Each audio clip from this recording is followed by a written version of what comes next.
Hello students, today we study about the other definitions of CPC. First class के अंदर हमने decree की परिभाषा देखी थी। आज हम आदेश की डेफिनेशन देखेंगे।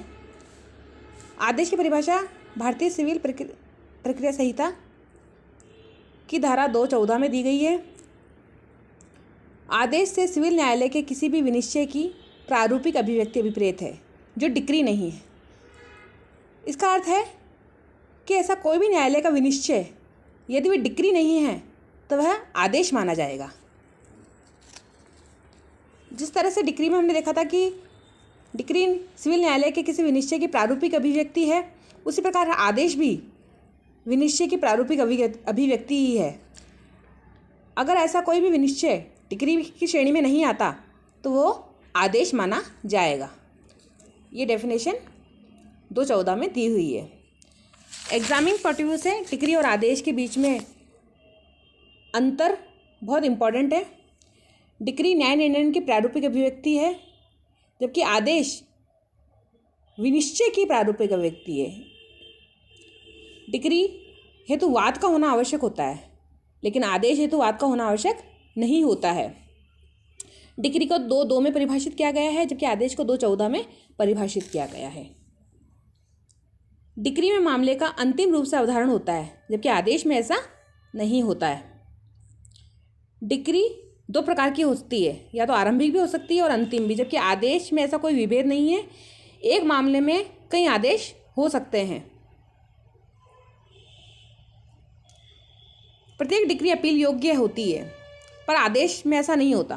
प्रत्येक आदेश अपील योग्य नहीं होता है। डिक्री की दूसरी अपील हो सकती है, जबकि आदेश की द्वितीय अपील नहीं होती। तो ये जो डिक्री और आदेश में जो अंतर है, ये एग्जाम में पूछा जाता है। अब नेक्स्ट डेफिनेशन है 2:3 में दी गई है। डिक्रीदार कौन होता है? डिक्रीदार से ऐसा कोई भी व्यक्ति अभिप्रेत है जिसके पक्ष में कोई डिक्री पारित की गई है या निष्पादन योग्य आदेश दिया जाता है। यानी कि किसी भी वाद में 2 पक्षकार होते हैं, तो जिस पक्षकार के पक्ष में डिक्री दी गई है वही डिक्रीदार कहलाता है। हमको 2:10 के अंदर जो परिभाषा दी गई वो भी इसके साथ में पढ़नी होगी।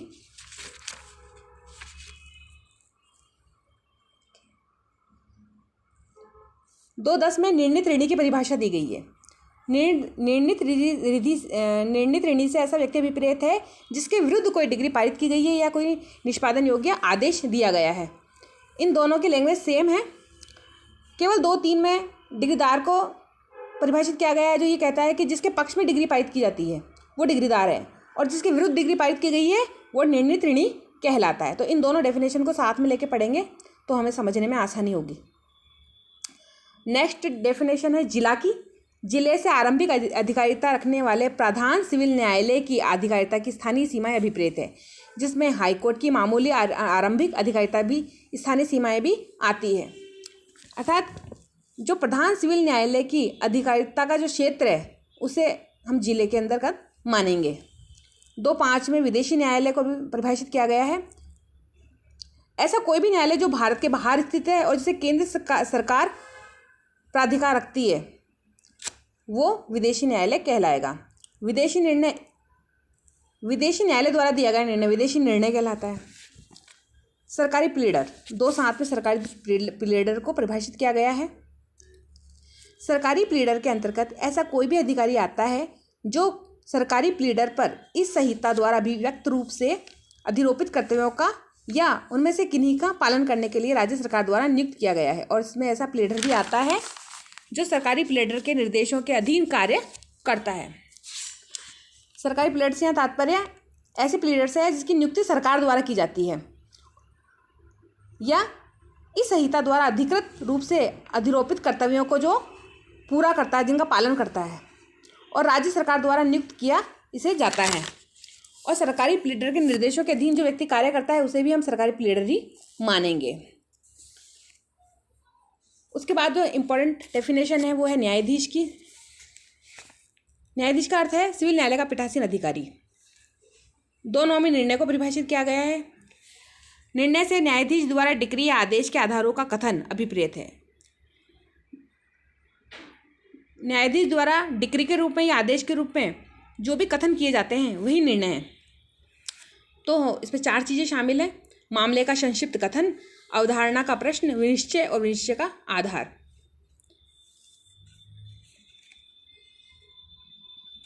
निर्णीत ऋणी की परिभाषा हमने देख ली थी डिग्रीदार के साथ में।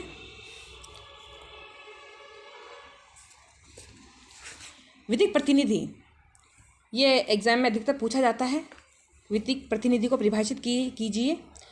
विधिक प्रतिनिधि से तात्पर्य वह व्यक्ति जो मृतक की संपत्ति का विधिक प्रतिनिधित्व करता है, मृतक की संपदा में हस्तक्षेप करता है, जहाँ कहीं पर भी प्रतिनिधि के रूप में वाद किया है या उसके विरुद्ध वाद संस्थित किया गया है, तो वह व्यक्ति जिसके पक्ष में मृत्यु के बाद संपदा का न्यस्त हुई है। तो विधिक प्रतिनिधि के अंदर 3 लोग शामिल हैं। पहला, जो मृतक की संपदा का विधिक प्रतिनिधित्व करता है। दूसरा, जो मृतक की संपदा में हस्तक्षेप करता है या जिसमें संपदा अंत में न्यस्त होती है, विधिक प्रतिनिधि की श्रेणी में आएंगे।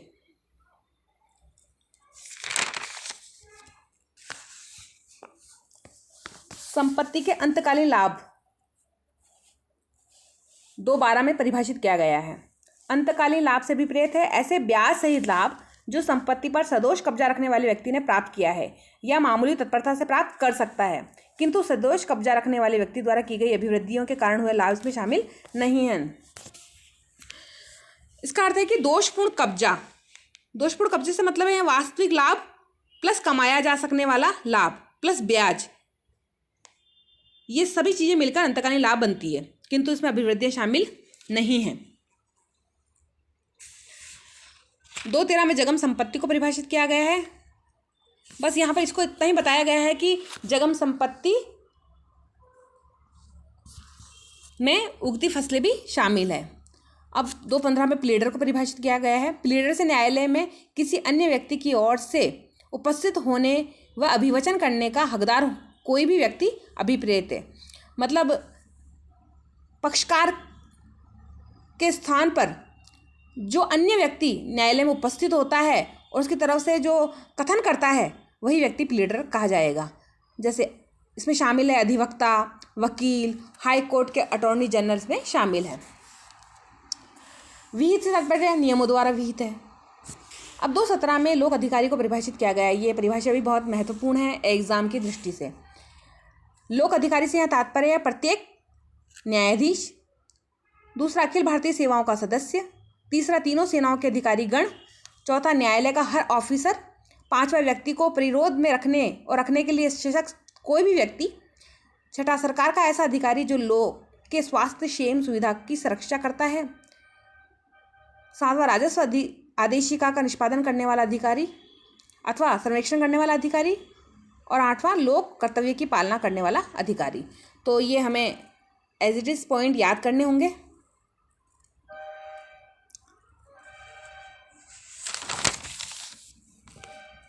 एग्जाम की दृष्टि से यही डेफिनेशंस इम्पोर्टेंट है।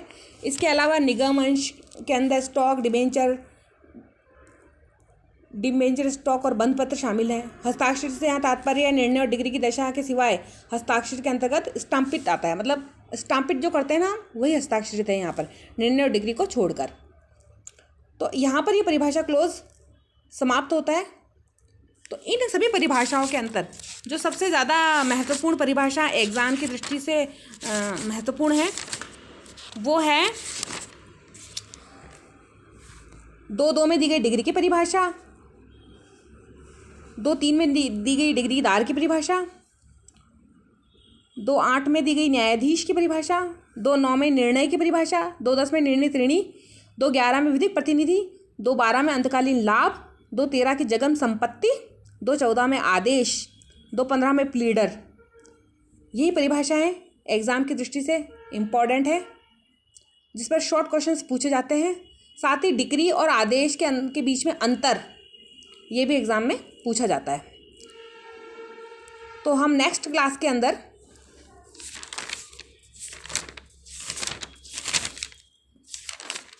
सेक्शन 3 से पढ़ेंगे। क्योंकि 2 में तो डेफिनेशन पार्ट है, तथा न्यायालय की अधिकारिता और पूर्व न्याय के विषय में हम नेक्स्ट क्लास के अंदर पढ़ेंगे। Thank you.